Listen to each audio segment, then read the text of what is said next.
Hey guys, what's up? I meant to make this video yesterday. It's actually Sunday, but I did want to post this video. A few people are asking about that group breaks tab.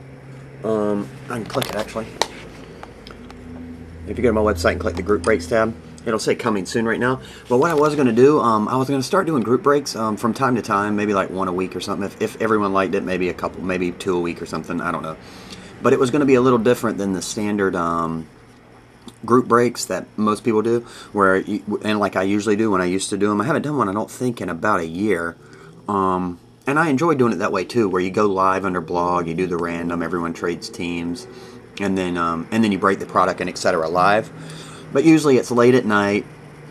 A lot of people can't be there because the hours are different. Like if it's 9 on one side, it's midnight on another side, and etc. So a lot of people just can't show up to the late night live blog. So what I was going to do is I was going to post where that coming soon is. If I decided to do a break, I was going to post it under the group break tab with quantity amounts. So say there's 32 spots, it would be 32 spots at a certain price for a product. And then once it fills, actually just go ahead and break it live right here in the store. So if I post it, for instance, at 11, I usually, if I do one, I'll probably try to post it early in the morning.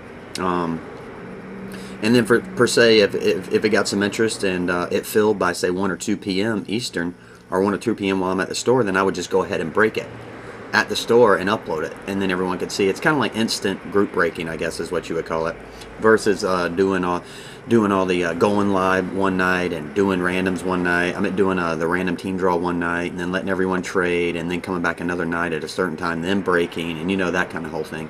So just a different idea. I know several people have asked me throughout the year to do more group breaks, and this is a way I could do it while I'm still at the store, and it would be relatively quick too. It wouldn't be that, like I say, the whole process of that, which is fun. I enjoy doing that, and I still will probably do some of those as well, going live, and I might even bring a little webcam in here and hook it to this computer. I don't know if this is an old computer I'm going to be using, but here's the catch on this one too.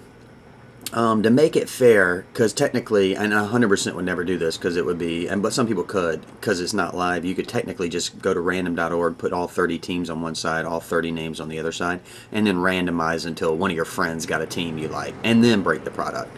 I won't do it that way. To keep it fair, I would actually show a picture of what I'm going to break in here, and if it's, say it's a mixed box break, I would put the actual serial numbers of the boxes that will be broke once it's filled. Then I would break the product here on this table. Then after the break, I would have this computer up. My computer would be sitting there, so I would just grab the computer, put it on the table, and I would go ahead and do the randomizing of teams after the break. That would keep it fair. So then you know what product's getting broke via the picture or the serial numbers. Then once you see it broke, then you randomize a team. So there's no way to do any funny business with the randomizing of teams or names, because it's literally after the product's been broken, if that makes sense. I think that I was trying to think of a way that would be fair, although I know most of you guys trust me and know I would never do anything like that in the world, which I wouldn't in a million years, but that would definitely keep everything transparent. You would have the picture of the product, you would have the box numbers of the product, unless the case is sealed, of course, and then if the case is sealed, you'd have a picture of the case. Then we would, once it fills, we would break the product, then do the randomizing of the teams. So if you actually want to see what team you had before you watch the video, you just have to fast forward to the end of the video, because I would never stop the camera. It would be like, break the product, keep the camera recording, then come over here to the computer and randomize the teams and see who got what teams. You see what I'm saying? Or yeah, after that, when I'm uploading the video, I could actually copy and paste the team names in the description box. So if you don't feel like fast forwarding to the end of the video to see which team you got via random.org, you could just look in the description box of that break and you would see what team you got. And then you could watch the whole video and see which cards you get. For those of you who do not know how group breaks work, which I'm pretty sure 99% of the people watching this video do, then you might want to check out my other channel. I made a video like 2 or 3 years ago explaining how group breaks work. And it's on the hobby box is that channel. And also in this video, I'm probably going to link this video to this section, that group break section on my website. I'll probably put a link of the video in here, so if anyone clicks the group break section, they can click the link of this video. In the description box of this video, I'll try to put the rules of the group breaks. For instance, like how the randoms work, if there's a multi-way card, how the teams work. For instance, I always go by whatever the player's jersey he's wearing on the card. It goes to that team, not the current team he's on, of course. And I think most people do that. Another rule I have is if And I think most people do. If you own majority of the card, then you win it. There is no randomizing. For instance, if there's 3 players and they're like 2 Jets and 1 Packers, and you own the Jets, well, you get the card because you own 2/3 of the card, so on and so forth.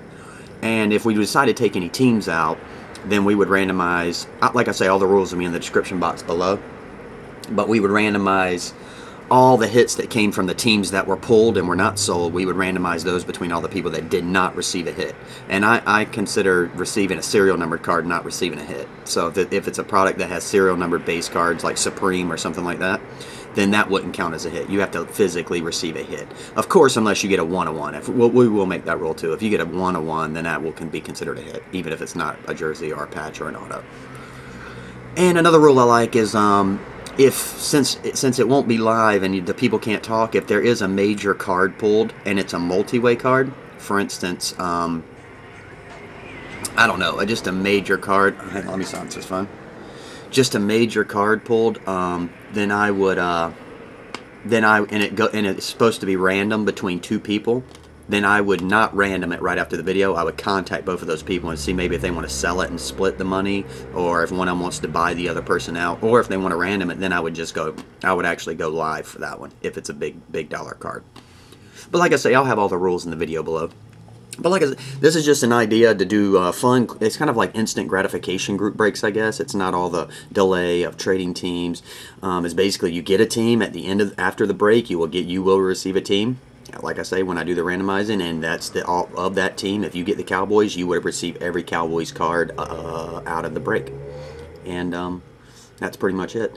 Like I say, there would be no trading though or anything like that because the break would happen before the team draws. Another thing, more than likely, I would probably keep all teams in. That keeps the price of the spots low. And I realize some teams don't get a lot of hits in some breaks. And if I do the research and some teams don't get any hits, then I'll try to remember and take that team out and not sell that spot. But the way I see it, even teams that don't get a lot of hits, you can still hit 1/1s of that team. And it's all random and it's all luck. Any given case can deliver anything. So. But like I say, guys, if you're interested, another thing, if you're interested, shoot me an email at my website, or if you know my email address, cmjusticebay@yahoo.com. Shoot me an email and I'll put you on an interest list so you don't have to come back to my website and constantly check when I upload a group break. I can just shoot you an email when I'm tell you what it is and and that I'm making it live. Because if once I upload it to my channel, I'm going to upload it to my website, and once the spots sell, then it's full. I mean, I'll have them quantity linked, so you'll actually be able to see how many spots are left as well as you're ordering.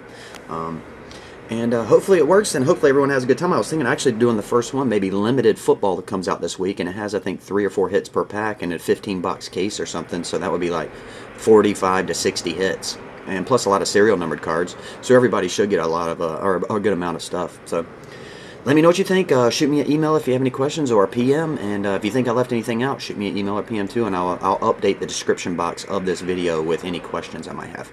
Alright guys, have a good night. We'll talk to you soon. See ya.